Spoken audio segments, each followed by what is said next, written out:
اعوذ باللہ من شر الشیطان اللعین الرجیم، بسم اللہ الرحمن الرحیم۔ یونان کی تاریک سرزمین پر علم و حکمت کی پہلی شمع حضرت سقراط نے جلائی۔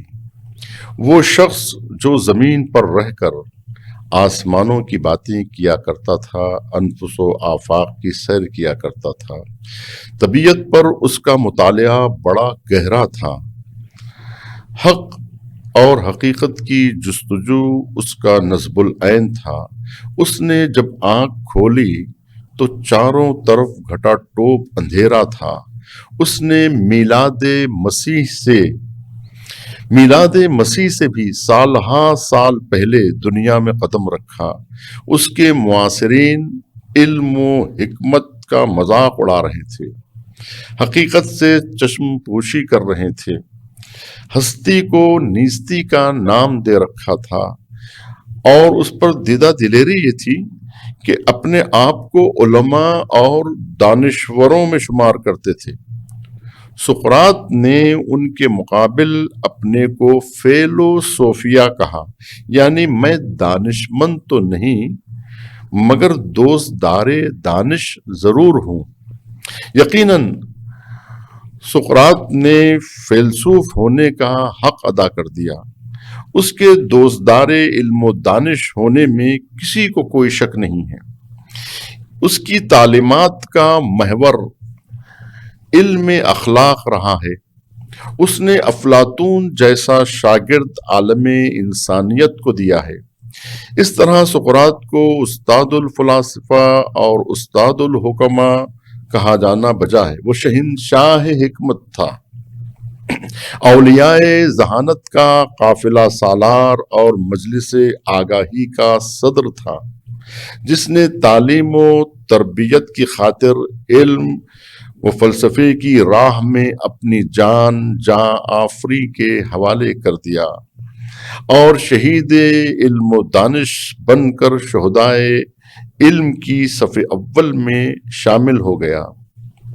وہ پیغمبرانہ تعلیمات کا حامل تھا، بلکہ اس پر پیغمبر ہونے کا گمان غالب ہے۔ اس نے جہالت کے اندھیروں کو در حقیقت چھانٹا تھا۔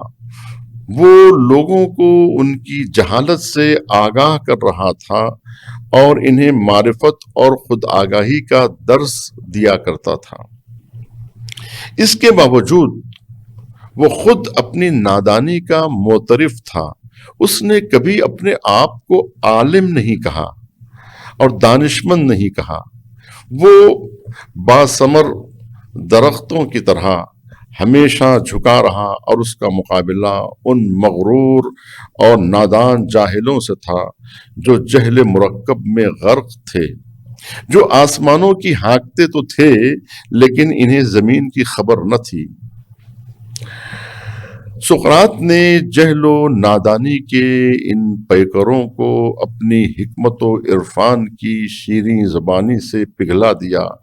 سقراط نے اخلاق کا درس دیا، لیکن ان خشک واعظوں کی طرح نہیں جو بے دلیل کی نصیحتیں کیا کرتے ہیں، بلکہ عقلی علمی بنیاد پر اس بات حقیقت کیا کرتا تھا۔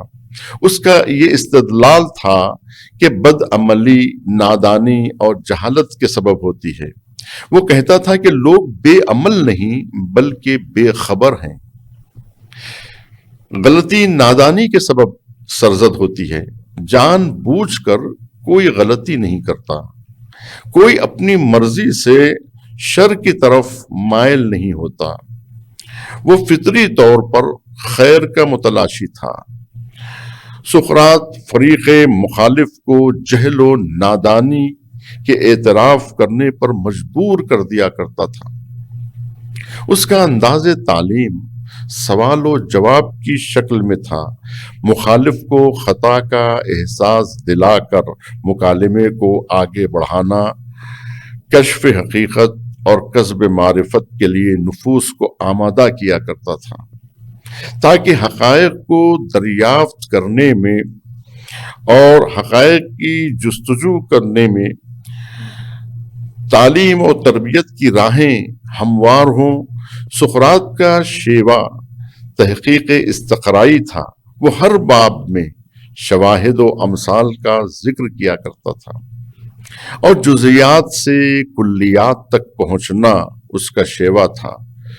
جو آج جس طرح سے استقرائی علوم ہیں، یعنی جزیات کی جستجو سے کلیات کا انکشاف اور کلیات تک پہنچنا، جو آج کے سائنسدانوں کا طریقہ کار ہے، یعنی تحقیق اور پریکٹیکل طور پر جستجو کرنا، یہ حضرت سقراط کی دین ہے۔ بلکہ قاعدہ کلیہ کے دریافت کرنے کے بعد خاص موارد پر تطبیق کیا کرتا تھا، جس کے تحت یہ کہا جا سکتا ہے کہ وہ استقراء کے بعد استنتاج اور قیاس سے بھی کام لیا کرتا تھا۔ بہرصورت یہ مسلم ہے کہ تصورات پر مبنی استدلال حضرت سقراط نے افلاطون اور ارسطو تک پہنچایا ہے۔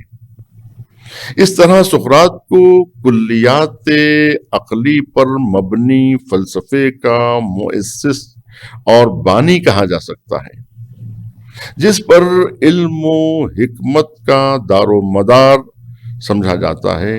یہ حضرت سقراط کی تعلیمات کا حصہ ہے۔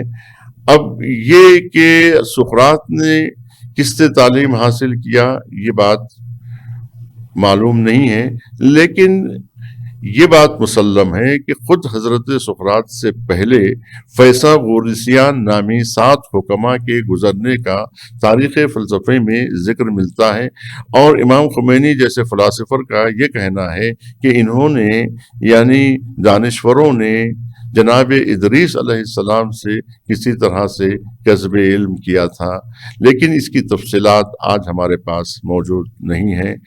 تحقیق کا سفر جاری ہے۔